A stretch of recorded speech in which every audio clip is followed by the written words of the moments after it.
Welcome back, Fayettes, and Fantasy Fiends, to our official review of The Assassin's Blade by Sarah J. Maas. You're listening to Book for Two. I'm Scott. And I'm Genevieve. If you're new here, welcome to our brand of chaos. We bring the male and female perspectives, the wild theories, the heated debates, and of course, the couples banter you never knew you needed, but now you can't escape. She likes her books loaded with spice, betrayal, and enough brooding Fae males to qualify as an emotional support animal.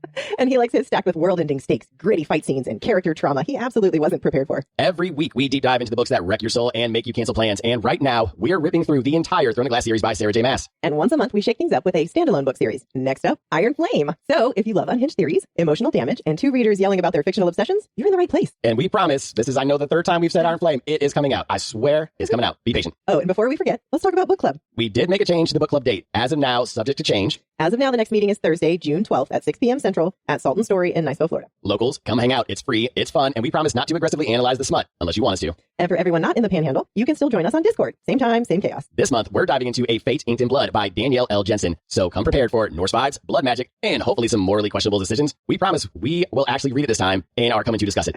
The link to join the Discord is in our show notes and on our socials. Just look for the Chaos Crew. It's time for our Gin Rummy update. The score is still 2,051 to 1,988. We got a little bit busy this weekend, didn't get a chance to play, but I promise an ass whooping is coming. We'll see. Okay, before we hit play on the trauma, two quick warnings. This episode contains spoilers for Throne of Glass, Crown of Midnight, and The Assassin's Blade. If you're not caught up, consider this your official spoiler shield. Also, fair heads up, this is an adult content show. We swear like assassins with trauma, talk about murder like it's foreplay, and yes, we get very descriptive when things start heating up between characters. You have been warned. Now again, and we will keep warning you so you don't blame us. This episode starts with spoilers. We're talking The Assassin's Blade in all its emotionally scarring glory. So if you're not caught up and you're just here for the spoiler-free review, check the description. We dropped a timestamp for you. Go on and save yourself. But if you are caught up, or you're just chaos aligned and ready to feel some things again, welcome back. Let's suffer together. This one hits different. We've got 5 novellas, 1 emotional breakdown, and at least 3 characters I refuse to get attached to. And somehow I still got wrecked. So we're breaking it all down. No filters, full feelings. And yes, our favorite segment is back. The Rifthold High School Yearbook Awards. You know the drill. Most likely to catch a knife with their back. Most likely to ghost you and burn your house down. Most likely to ride off into the sunset like a goddamn Western. No one's safe, not even Celaena. Also, stay tuned for our bonus episode this week. We are finally tackling the big one. When should you actually read The Assassin's Blade? Because yeah, we've got opinions, but it's just our take. So like, don't come at us with your reading order, purity, cult energy. We love you. Please don't murder us in the comments. And finally, next up in the main series, Heir of Fire, chapters 1 through 9. That drops next Thursday at 6 a.m. Central. Or Wednesday, if you're one of our badass Patreon members who get access early. And if you're not yet, what are you doing with your life? All right, let's get into it. Real quick, before we dive into the drama, yeah, it's shameless plug time. Sub, review, follow us on socials, do all the algorithm things. It keeps this chaos train rolling and helps other book nerds find us before they disappear into another reading slump. Speaking of chaos, follow us on TikTok for sneak peeks, Saturday, Sunday, chapter announcements, and we are back to doing lives on Thursday at 7:30 p.m. Central. Sometimes we deep dive, sometimes Scott gets forced to read spicy scenes. It's a vibe. Also, get your butt into our Discord. If you've ever screamed about a plot twist at 2 a.m. and wanted someone to scream back at you, we've got you covered. This chaos crew is growing fast, and yeah, it's unhinged in the best way. Links in the show notes and on socials. Come yell with us. And if you're more of a visual gremlin, yes, we're on YouTube now. Full episodes, full facial expressions, and full spirals in glorious HD. Small disclaimer, we did hit a little tech speed bump, so uploads on YouTube are on a short break, but we are on it. The struggle bus is parked, the engine's running, and we have figured out how to drive it. So this episode will be up on YouTube. I promise you, either by Thursday or Friday.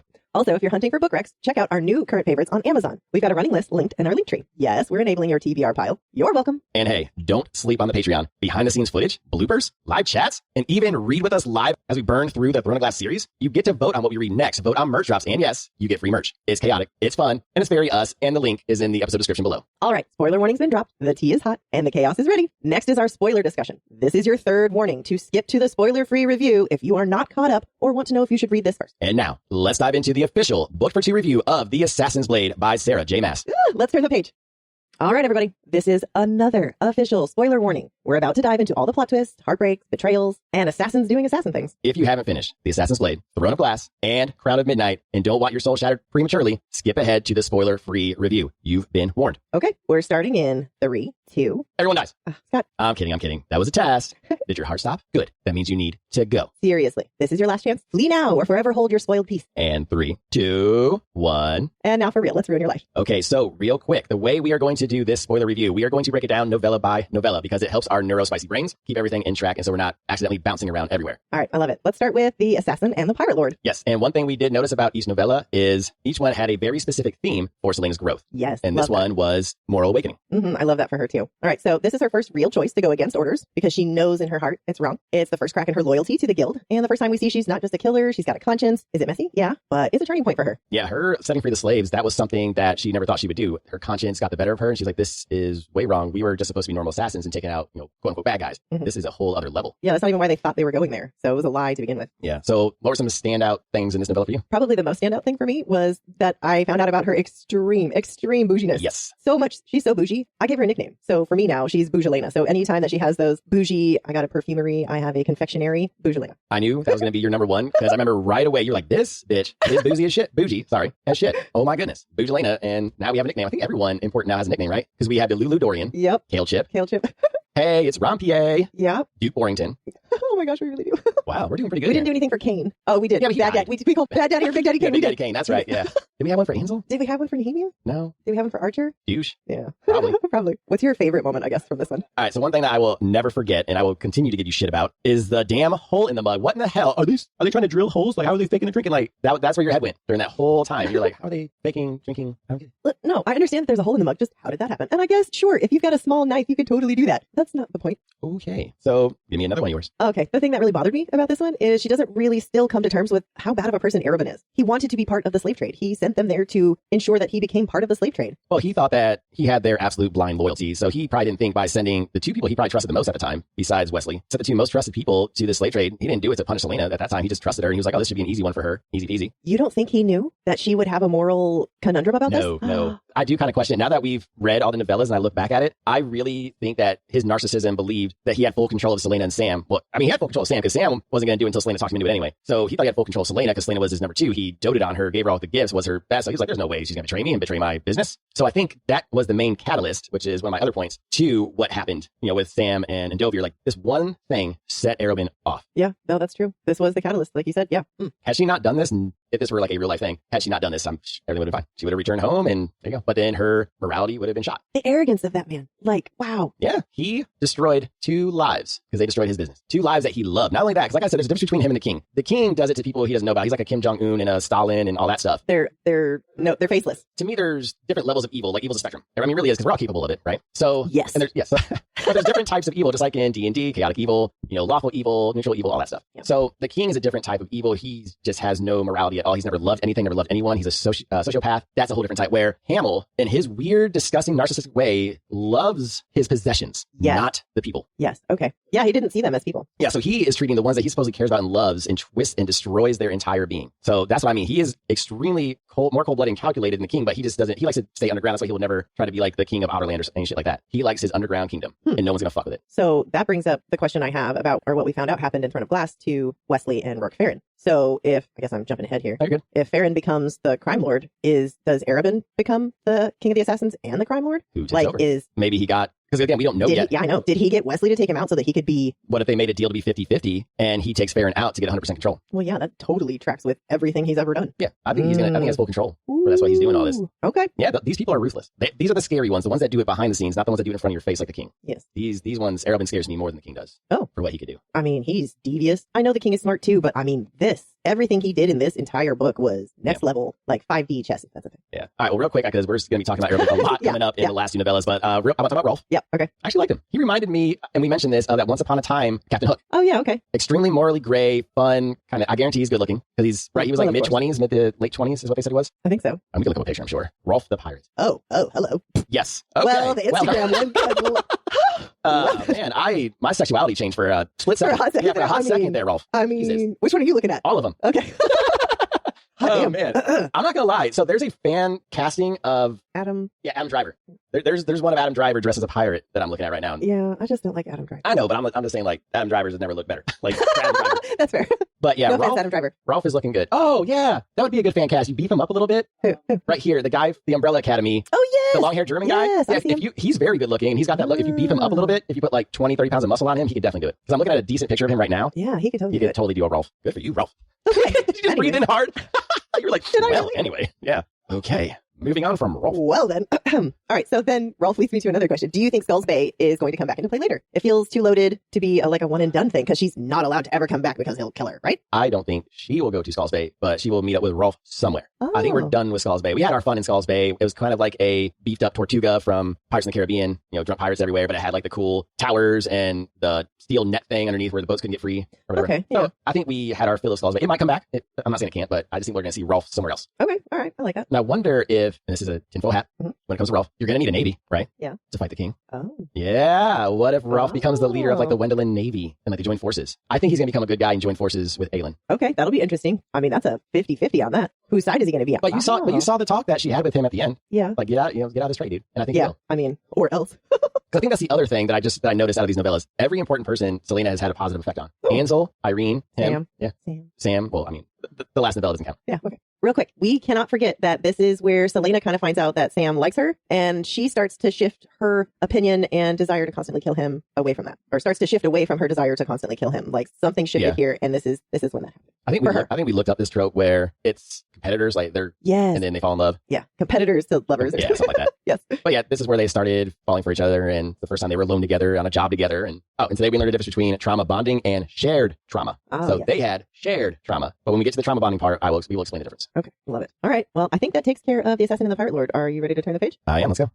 Up next, we have the assassin and the healer. The theme for Celaena in this one is empathy and paying it forward. Yes, this one was a tiny novella, but this one had a big shift. Celaena sees someone powerless, and instead of ignoring it, she gives Irene a chance. She's still guarded, still bitter, but she chooses to help. No gain, no agenda, just because she can. And that is growth. This novella, I remember we struggled with when it came to our he said, she said, because it was really just Celaena and Irene talking. There was one or two other people barely talking, like the thugs. The thugs. Yeah, the two thugs in the alley or something like that. That was rough, but we obviously got to talk about Irene. Yeah. So Irene, she's very cute, and Celaena also, helped her, gave her courage, taught her, to have courage in the face of danger. So very important lesson for her too. I loved the empowerment that I feel like Celaena gave her. Yes. Not just teaching her how to fight, so she never got into that kind of situation and couldn't help herself again, but the goal that she left to Irene so that she could make her life her own, so she didn't have to stay here. Because Celaena took the time to learn about her, to know like this isn't what she wants. She has bigger plans. She has somewhere else that she should be. And you mentioned the empowerment that Celaena gave her. Another thing is SJM gave women empowerment in this scene as well. When Celaena was explaining, hey, when you're being attacked or someone's trying to take you, these are the steps you do. Never yell, help, yell, fire, and put yourself on the ground, kick and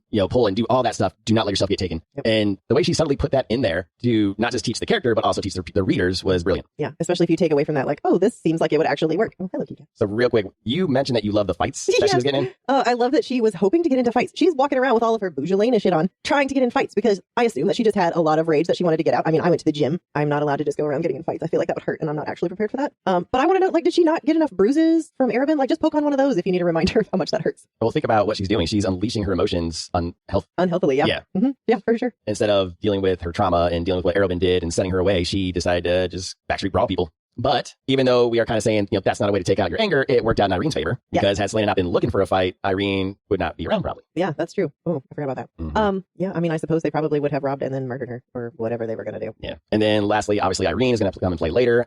She's a healer. Her mother was a healer. So we'll see when she pops up again. Yeah. Also, just want to send a special shout out to Kate on this one. Thanks for that. You know exactly what I'm talking about. It's okay, Kate. I saw that spoiler a while ago, so you didn't spoil anything for me. I saw the last name and I was like, wait a minute. So I don't think I knew, but I've been spoiled so many times at this point. Like, it's okay. Now we are not going to say it out loud for those who are following with us and have not been spoiled, but we have. Let's just say that. And it's fine. Yeah. Like, I'm fine with it. So when you find out what it was, we'll let you know when we get to the part. Then we're like, this is what we knew already. And I'm okay with it. Yeah, me too. All right, so you ready to turn the page? I am. Let's go. This one is The Assassin and the Desert. And in this one, Celaena learns about humility and learning discipline. She gets humbled hard here. No one's impressed by her rep. She learns that strength without control is just chaos. Her ego takes a beating, but she learns to listen, to train, to shut up sometimes, and grow. And this is huge for her. And I personally loved this novella. This is my favorite novella by far. And it hit a lot deeper for me because of the way the silent assassins were, the way they lived. It had Taoist themes, Eastern philosophy themes. The Mute Master, the way he trained people was transformational. Oh, yes. And he reminded me of Master Oogway from Kung Fu Panda, the turtle. The turtle? Yes. Yeah, that's exactly who he reminded me of. But it was just a beautiful story, even with the betrayal and everything. Just the way it ended brought a tear to, I think, both of our eyes. Yeah, it did. No, it was. I'm always crying, so that's no big deal. But yes. Yeah, it's my favorite novella. Okay. All right. I really liked this one. I like that it was a huge ego check for her. Mm-hmm. She wasn't the best out there. She wasn't the only woman out there, which again, why does Arabin not have any other woman assassins in his guild? Because that's an easy one to answer. And you know the answer to that one. What? He's a misogynist. Well, then why was he making Celaena his protege? Why was Celaena going to take over? Because he knows who she is. That's Aelin. Oh. Ash River Galathinius. Fair. He knows this. That's fair. He's going to have the Queen of Terrasin one day at his side. Mm. He plays his cards right. That was his goal, probably. That totally tracks. That makes sense for him. Okay.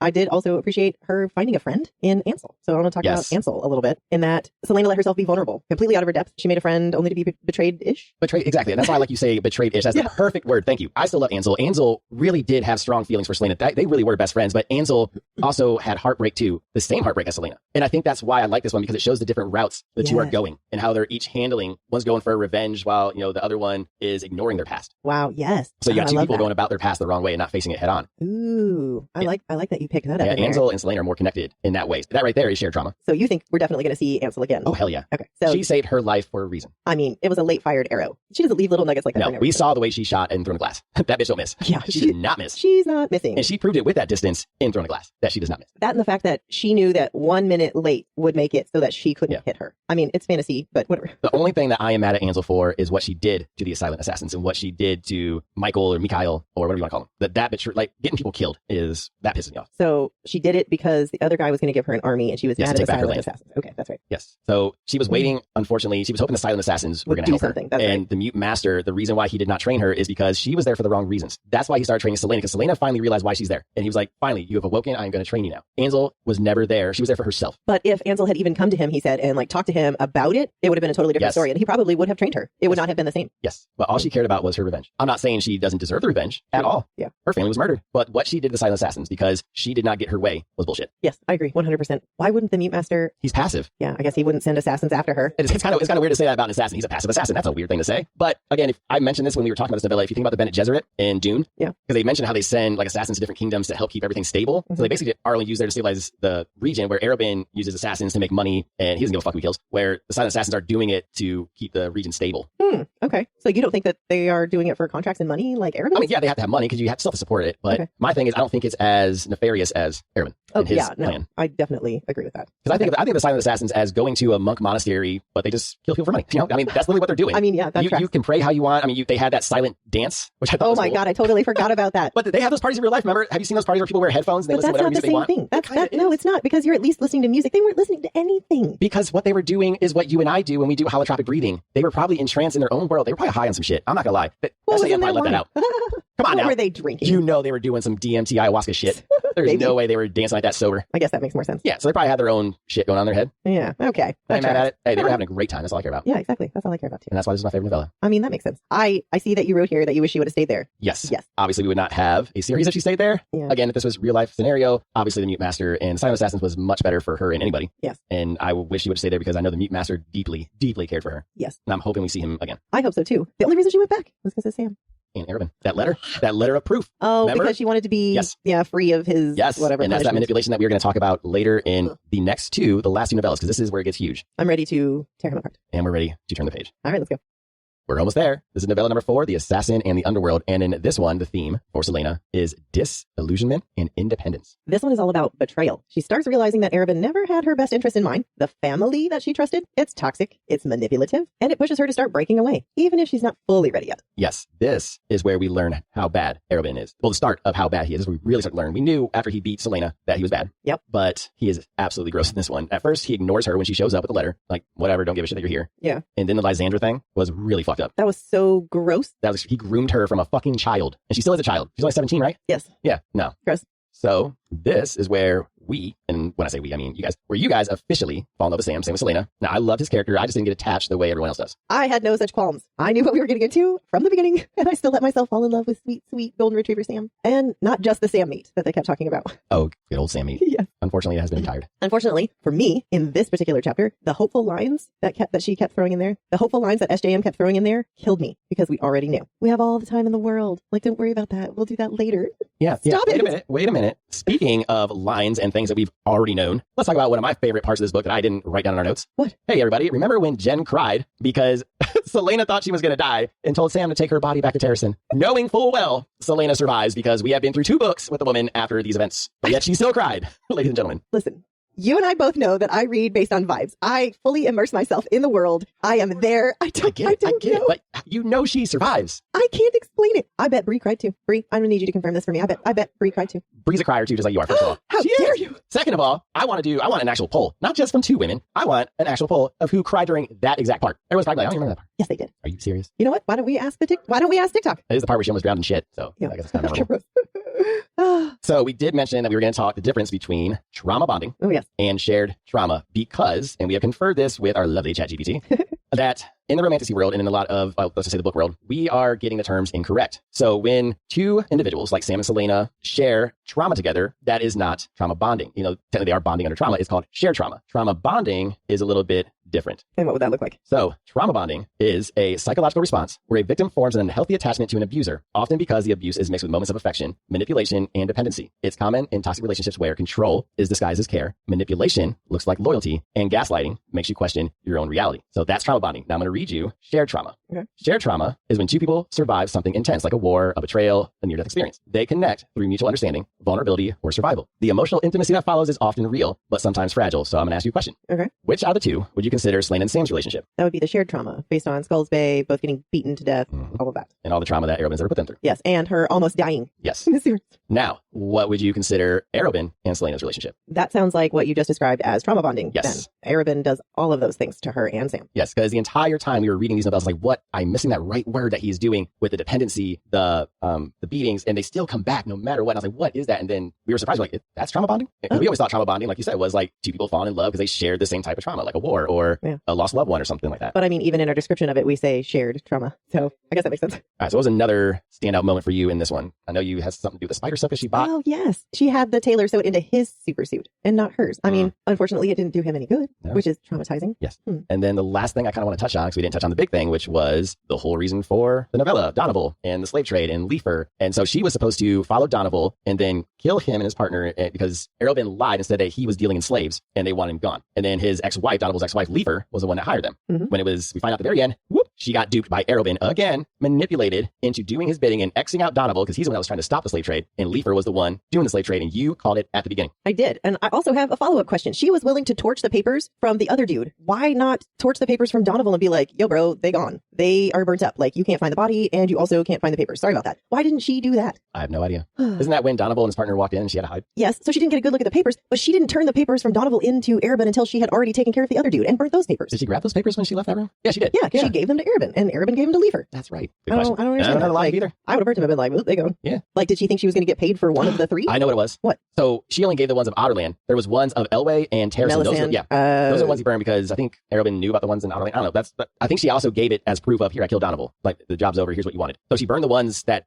she thought he didn't know about because she had to bring something back to Arobyn to prove Donoval's dead because he wanted the papers too. I'd have burned him. I know you would have. Yeah. But that would have been, I mean, you could lie and been like, oh, during my fight with Donoval, they fell into the fire. Yeah, could have done that. Yeah. Would have been that easy. Yeah, but she's also 17, so we gotta give her a little bit of a break. She's not perfect.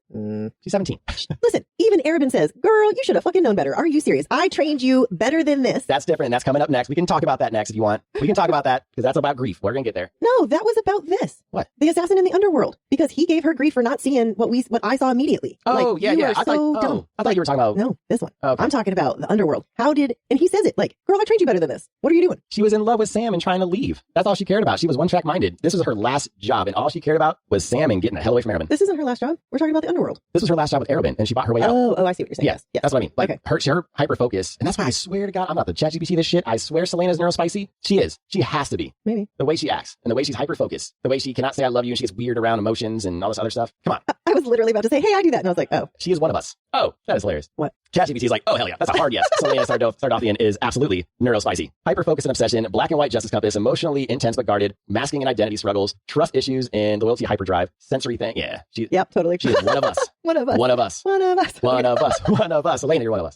Yes, we have one. Love it. And who said that we aren't represented in fantasy? Yeah. Celaena Sardothian, or Aelin Ashriver Galathinius, or Liliana Jordana, or Elentia. Damn it, I can't remember what the other one was.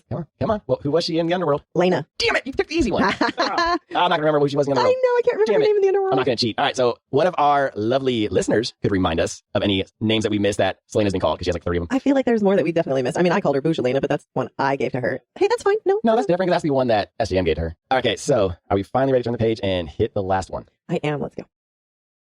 Okay, this is our final novella in The Assassin's Blade, The Assassin and the Empire. And in this one, the theme is loss and the death of innocence. Oof.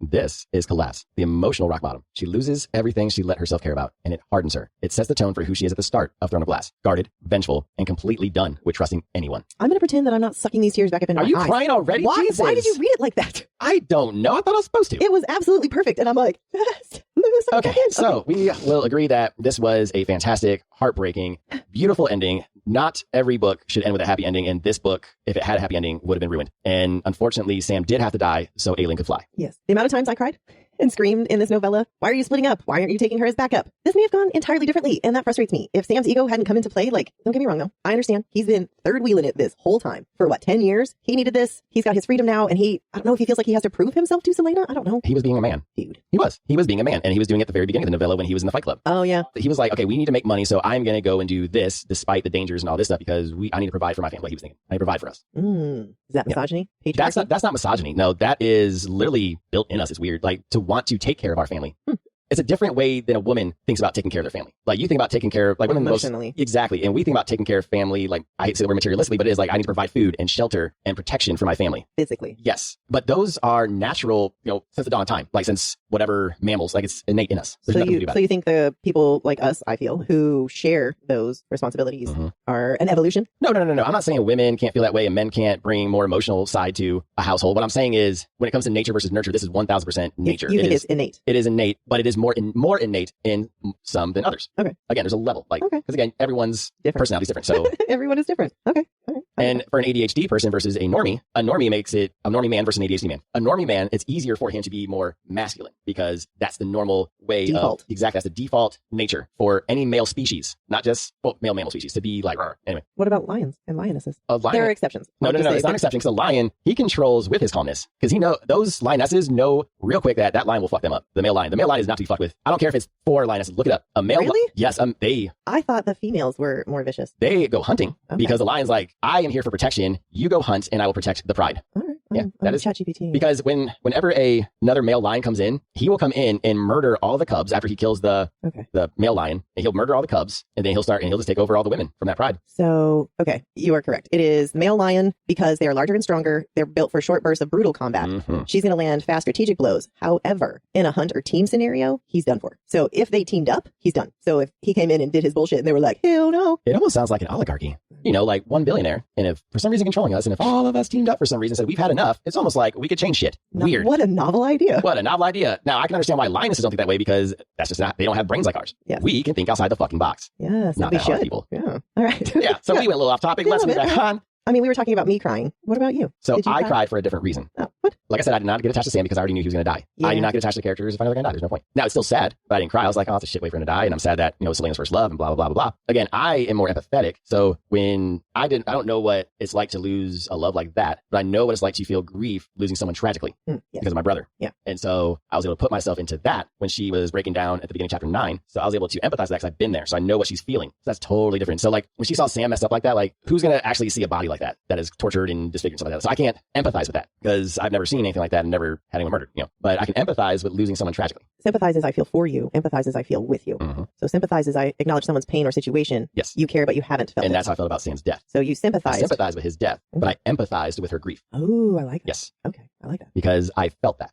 I have been there. I did not understand the distinction. Yeah, when you sympathize with someone, like when someone loses their job, for instance, and let's say you've never lost your job before, so you don't know what that feels like, and someone loses their job, you feel bad for them, you're like, oh shit, dude, that sucks. But it doesn't hit you as hard because you don't know what that feels like. Okay. So the empathizing is emotional connection. I can remember it that way. And another good one is parenting. So whenever I was in my 20s and I watched a movie and like a kid was in danger or something bad happened to a kid, I was like, I sympathize. I was like, oh, that's sad. That sucks. But now that I'm a father and I see shit like that, I'm like, oh my God. Like I put my kid, unfortunately, you put your kid in that scenario, you're like, if that ever happened to my kid, I'd fucking lose it. You know? So that's another way I look at the difference between sympathy and empathy. Is sympathy, you feel bad for someone. Empathy, you know what they're feeling. Okay. Wow. Because you're feeling it yourself. Yes. You feel their feelings. That's what empathy is. I love that. I love that distinction. Okay. Yes. Take that one with me. So last but not least for me, I want to hit on Arrowbin one more time because this was like the culmination of his evilness when after he got Sam murdered, he sent supposedly the person he loves to Endovier to suffer in hopes that she begs for him back. Because he doesn't like sharing his possessions. Yes.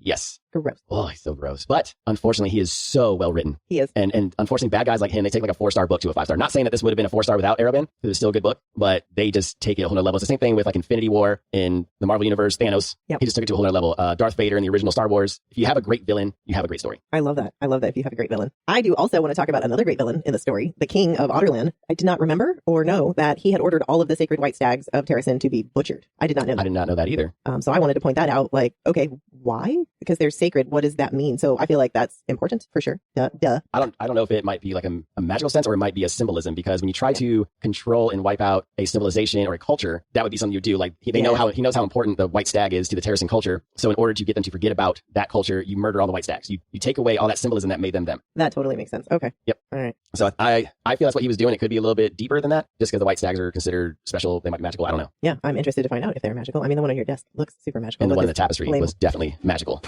I walked right into that. You put the stag in here. You thought I wasn't going to bring up the tapestry? I didn't. I thought about it, but I couldn't find it. And you got that one really. I am getting, and you know that they exist on Etsy. I'm getting a tapestry for this house. With a stag. With a stag and Celaena, baby. We are getting the tapestry. And it'll be front and center right there. Right inside the door. That way, as soon as you walk in the house, you're like, that fucking stag. Every day. Every day I'm like, and the stag appeared. Listen, all you need to do is make sure that it's like light sensitive. So when the light from the door hits it, it appears. Or put like a flap, or I can like make like a whole like rig so where like it connects to the handle and like a string. And whenever you open the door, the stag appears and just opens up like, it just opens. I'm like totally a trapdoor. Oh my God. I need help. Jerry rig. Like I need anybody who's willing to help me do this. We may need to make this happen. Yeah. ASAP. Okay. Oh my gosh. All right. So real quick, she did see the stag and scared it away at the end there. Unfortunately, right as she's entering Indovir, like this is it. This is where she's losing hope. Yep. And this is where we run into. This is where we start. Well, where if we had read it first. Yeah. If you read it first, it's where you start throwing the glass. That's literally where it leaves off. Yep. And we go back into the main storyline, into Air Fire. Yes. Over in Wendelin, baby. I'm so excited. Get to meet some new characters. Yes. So excited for that too. Oh yeah, I'm super excited. And I'm excited to see like how she's going to do it. If we're going to see Kale again and Dorian and all them, or if it's just going to be focused on her and Wendelin. Oh yeah, that's right. Because I mean, they're on separate continents now. I can't imagine that she's going to leave us hanging on Kale and Dorian and what's happening. We need some Kale and Dorian. We love both of them. I need some Kale Chip and some Delulu. Those three are our Trinity. Yes. That's our Throne of Glass Trinity right there. Is Celaena, Dorian, Kale. Forever. It could have been a quadrangle. With who? Nehemia. Oh yeah. Damn it. Now you got to go make me sad. That one hit because that was not what I was expecting. No, me neither. Boy, that one was way rougher than Sam. Way rougher than Sam. But, and here's the question. Had we read this first, would Sam's death be just as hard or harder than Nehemia's? And guess what, everybody? Yes, we will have our special episode, and we'll be talking about that. Do we like reading it third? Would we have preferred to read it fourth after Air of Fire, like the romantic, I guess? Or should we have read it first? Ooh. So that will be coming up. This is the big debate. This is the big, big debate, and we will be giving you our very humble and not important opinions. Not important at all. All right, so Rifthold High School yearbook is back. We are doing it again. We have a bunch of new characters. We're still going to throw Celaena in the game too, because why not? This is when she was young, so she's a different Celaena. Are you ready to play Rifthold High School yearbook? I am. Let's go. Welcome back, everybody, to another episode of Rifthold High School Yearbook, like we did in the Crown of Midnight review. So, in case you were forgetting how this goes, the way it goes is we will shout out a most likely superlative. I will give one, and then she'll give one back, and then we will say who we think best fits that superlative. So, for instance, most likely to wear a dagger to prom as an accessory and a threat. And then she would say... Celaena. She would say Celaena, and then she would give a reason why she picked Celaena, and then she would ask me one as well. So, that's how the game goes. Are you ready to play? I am. Let's play. This sounds like a lot of fun. Ladies first. All right. So, I am going to start with most likely to plan a breakout, a revenge arc, and a wardrobe change in the same afternoon. I see two people on the list that could definitely be. Okay, who are those? I'm going to say Celaena or Ansel. Okay. But for fun, I'm going to go with Ansel. And here's why. Because her armor was badass, and she was a bit bougie herself. But that armor was pretty sick, though. I mean, all of that tracks. I love that. Yes. I love Ansel for that. All right, what's your first one? Okay, you ready? Yes. Most likely to be everyone's therapist, but is deeply unwell inside. I mean, the Mute Master, I don't know that he's deeply unwell, but he's also a king of some assassins, so maybe. Also, Wesley, I'm going to say. What was the topic again? So again, it's most likely to be everyone's therapist, but is deeply unwell inside. All right, I'm going to go with Wesley on this one. Just because he's super quiet, and I feel like he's just the kind of gray person that you would just feel comfortable for some reason telling all of your stuff to, because he's so silent and you don't think he's going to tell everyone. Well, not only that, which very surprised me this one, but I can see that because he also, from what we know when he's talking to Sam and Celaena just a little bit, he knows them very well. So if he ever were to sat down and talk to them, I guarantee he'd be like, all right, Sam, you're a pushover. Celaena, you're bougie as hell. Yeah, he would know everything. Yes, and he's just that silent person that's been hanging out in the background. Like, he knew Sam, shook hands with him, then he tried to warn Celaena. I think that's why I chose him. But I can see why he's also deeply unwell inside, because he's hurting a little bit. And that's why he's quiet. Maybe that's why he's quiet. He's hurting somewhere. Something happened to him. And we know that he takes out Rourke Farron for some reason unknown. So now the other one that I would have probably said for this one was Irene. I did contemplate that, but why would you say Irene? Healer, and she has a little bit of trauma as well with her mom, and what the king did to her mom and stuff like that. Okay. And now, real quick, we forgot to ask you on the one you asked me, who would you have picked? Oh, I would have said Boujalena. Boujalena, yeah. For sure. I would Not say shocked. Bougelena. The wardrobe change, I feel like she would have done like 4 or 5 of those. Not unlike our daughter Violet. So. Yes. All right. Next one. All right. My next one is most likely to secretly adopt every stray animal or assassin in training they meet. Irene. Oh, why is that? That's because she's so sweet. I can easily see her being a cat lady. I guarantee if she has her own apartment, she's going to have cats. She is definitely that sweet cat girl. And she would also take in Celaena. She took in Celaena. She healed Celaena. So she took in an assassin. That's true. So I'm Okay. going to go with Irene on that one. I like it. I understand exactly where you're coming from. That was one of the people that I had in mind for that. Another one that I think would be the Mute Master. Yes, that's another good one. I feel like he takes in the kind of the assassin in training kind of thing and helps guide them. He does take in strays. Once he realizes that they're, I'm going to say, worthy in quotes of his more advanced training, I guess. Well, I mean, he technically takes in strays. They said anybody who wants to come there and learn is welcome. Oh, okay. I don't remember that part. Yeah. That's amazing. Yeah, male, female. He took in anybody who was willing to get themselves up and learn. Okay. All right. I like it. Very well done. Okay. What's your next one? All right, my next one is... All right, so my next one is most likely to get caught eavesdropping in the faculty lounge and not care at all. To be caught eavesdropping and not care at all. Yeah, and not care about being caught eavesdropping in the faculty lounge. You have a lot of assassins to choose from there. Yeah. I'm going to go out on a limb here, though, and say Lysandra. Ooh, why's that? Because I think she feels like she can get away with everything because she's pretty and she acts dumb. And I'm going to say acts because she's not. That's a good one. So I'm going to go with Lysandra. Who would you pick? I mean, I would have said like Celaena. That was a clear one. And I was like, no, let's go with something else. Well, the reason why I didn't have Celaena, I was maybe going to keep Lysandra for something else, but Celaena was mine for this one. Probably not for one of the ones that you're going to get, but all right, you ready? Okay, number 3. Most likely to secretly train after hours just to prove a point. I feel like there's an obvious one. I don't even have an obvious one on there. Really? Well, My I guess obvious one is Sam. Okay, that's an obvious one. Yeah. I was like, okay, that one is. What's the 2 other? Well, I mean, I would say Sam, Mikhail, Ilias, any one of those would fit that profile because I'm pretty mad at you for guessing them all. Probably Ilias or Sam, just because both of them are very strict in their training. Especially, I'll probably go Ilias. I'm gonna go Ilias. He's more strict in his training because he's still silent. So I think that he would be the one doing movements, 2, 3 in the morning. I waffled between Ilias and Sam for the same reason, because I feel like yes about Ilias. However, I feel like Sam had the motivation of being third and constantly trying to prove himself. So he was constantly training to try and be as good at it, good as, if not better than Celaena. And that's why I said he was the obvious choice. Yes. Because of that, because we know he's always trying to prove himself. But I think Ilias would also be out there 2, 3 in the morning, intense, especially like if it's part of his religion or philosophy. Like if it's like a full moon, he's like, I want to train during the full moon when it's at its, zenith or some crap like that. Yeah. I feel like he'd be that type. Yeah, I like that. That was a good one. All right, you ready? Yes, I am. My next one, most likely to end up on a don't let them back in the library poster. Anybody on this list? Back in the library. Don't let them back in the library. You can think of a million reasons not to let anybody back in the library. So have fun. Not Irene. Irene can go in the library. What if she's like making a mess doing her healing potions? I know exactly who I'm going to pick. Who? Ansel. Woo, I thought you were going to say something else. Nope. Okay. You ready for this? Go for it. Do you want to know why? Why? She's making too much goddamn noise with all that clanky armor on. Oh my God. Good point. She's not allowed back in the library. That's a good point. Shh, quiet now. Yep. All right. That's my answer. All right. What's yours? I'm going to go Rolf. Okay, why? He's a pirate. You think he's going to steal books? Yeah, he's probably stealing books and selling them in the black market, especially now with book talking shit. He's stealing like Haunting Adeline and fucking Lights Out, and he's like, I can resell these. And like these girls are coming in like, you got that good smut? Oh, let me get that good smut. And he's just selling it back, in the black market. Oh my gosh. I was not expecting that. Okay. Back. Well, plus, let's be honest. If we want any of these people's faces on a poster after what we just looked up, it's going to be Rolf. If I'm going to see someone's face on a poster, it'll be Rolf. That makes sense. It's be a wanted poster for stealing things. Look at his, what is it from Tangled? Smolder, that Smolder smile. Smolder. He's got that Smolder smile. You still got that up? Oh, so do I. I did not know that. That was great. I mean, just saying. That's a good smolder. I'm Anyway. are this one you're talking about right here? The one that's from Instagram that's under... That says Cessia. Yeah. Yes! That's it. That's Rolf. Jesus Christ. Oh, can't believe that's the one. Oh, I like how we have the same taste. Yeah. That's fine. I ain't mad at you. I ain't mad at me. I'm not mad at you either. Oh, okay. I got it. Most likely to smile while absolutely plotting your downfall. Don't pick the most obvious one. To smile while plotting your downfall? Mm-hmm. The obvious. Who's the obvious? Arabin. Duh. Yeah. Oh, goddamn. Ooh, Lysandra. Ooh, that's another good one. I think she's going to be sneaky. I have a feeling something good is going to happen with Lysandra. All right. Most likely to seduce the teacher or principal during finals week. Damn it. Yeah, the obvious one's gone. So that's why I kept this one. I was like, if you realize I think outside the box now. The 2 most obvious are gone for you. To seduce the principal and what? Get away with it? I am actually going to say Arabin. That is not a bad answer, but why? Because he has been training Celaena in all of these things to deal with court and all of these nobles and everything, so he knows how to put on a mask. So I feel like to get his way that he would do that. Okay. Out of everyone left. Lysandra definitely would have been my that's the first. obvious one. But another obvious one, I was surprised you didn't pick. Rolf. I thought about Rolf. I mean, we did just use him. Especially as the picture's still up. Now, I'm going to go way outside the box. Oh, okay. The reason why everyone loves Sam is he has that boyish good looks, the all-American football, perfect Captain America body. He's not Captain America like Kate, if you're listening. I know he's not Captain America, but he's got that look, that all-American young look with a perfect body and the Sam meat. So he would just walk in there to the principal and teacher, looking all cute with his, golden retriever attitude and everything and just cute himself. I think Sam's got game. He is nice. And he, again, had some of the most beautiful lines to tear my heart out. That was a fun game, though. Of course. And we will either do this again for Air of Fire, or we might come up with another game, depending on what everybody wants to listen to. I think we're going to have a lot more characters to choose from. Yes, so, we have all the Wendolyn now. All right, everybody. Thank you for playing this game with us and listening in. If you want, you can head over to our spoiler-free review to hear what our actual thoughts are about the entire book, The Assassin's Blade. You ready to turn the page? I am. Let's go. All right. Welcome, everybody. For those who have read or have not read this book, this is our official spoiler-free review of The Assassin's Blade by Sarah J. Maas. Are you ready? I'm ready. Let's do this. Let's hear your review. All right. For me, this one is summon it, but bring tissues and maybe schedule a few therapy appointments. I don't even know how to talk about this book without crying again, I'll be honest. I knew it was going to hurt. I just didn't know it was going to hurt like that. And it doesn't matter where you read it in the series, first, third, last, this book gets to you. It finds your softest emotional spot and just stays there. This isn't just some prequel collection. This is the before. So is this the first after, but before the beginning, or just the beginning of the after, or the beginning of the beginning? Okay, no, just the before. I mean, the before. Mm-hmm. Okay, the one that comes right before the after. You know, the after? Yeah, and the before.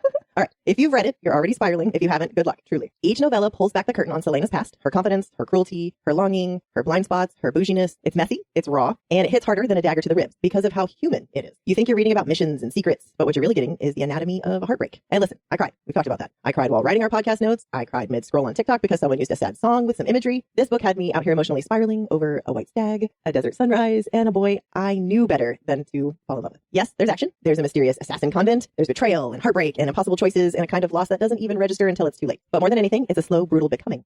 You feel every bit of the weight Celaena starts to carry, and you realize just how young she really was. Sarah J. Maas doesn't pull punches here. She gives you glimmers of hope and then breaks them just to show you how sharp the pieces are. And it works. All right. So again, my verdict, summon it, not just because it's part of the lore, not just because it's important for context, but because this book wrecked me and I will read it again. Very well said.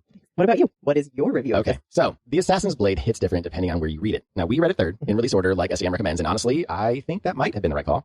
After spending 2 full books with Celaena, this one felt more like a flashback episode in a prestige drama. You already know the assassin with the attitude, the swagger, the dagger to the throat energy, but now you get the backstory. And it's messy, painful, and damn does it add weight. If I'd read this first, I'm sure it would have hit harder emotionally, but going in already knowing how something shake out, I kept my distance, emotionally, on purpose. That said, I still loved every character, even the ones I wanted to chuck into the sea. Because let's be honest, a story is only as good as its villain. And this one is the villain to end all villains. What really stuck with me is how much this rounded out Celaena. She starts off smug, spoiled, and dangerous, but not in a grown way. And by the end, you see where that edge came from. You see the cracks, the weight she starts carrying, the kind of grief that rewires you. It's not a full transformation, but it's the start of one. The start of her learning the hard way that power without purpose is just ego with a blade. SJM doesn't pull punches here. She takes emotional gut shots and lands every one of them. It's tense, it's raw, and it doesn't give you a breather until it's good and ready. In the novella format, yeah, it could have been a full novel, but I see what she did. It breaks her past into 5 distinct stories, each with its own punch, and it makes the whole thing feel a little more lived in. The topics here aren't light. We're talking trafficking, abuse, manipulation, betrayal, loss, trauma, more betrayal. It's a good old cocktail of pain and moral reckoning. If you're coming in fresh, it might feel like a slow start. The first 2 novellas are set up in foreshadowing, but by novella 3, you're riding off into the sunset. Metaphorically, yes, but also, she does get a new horse and it's kind of badass.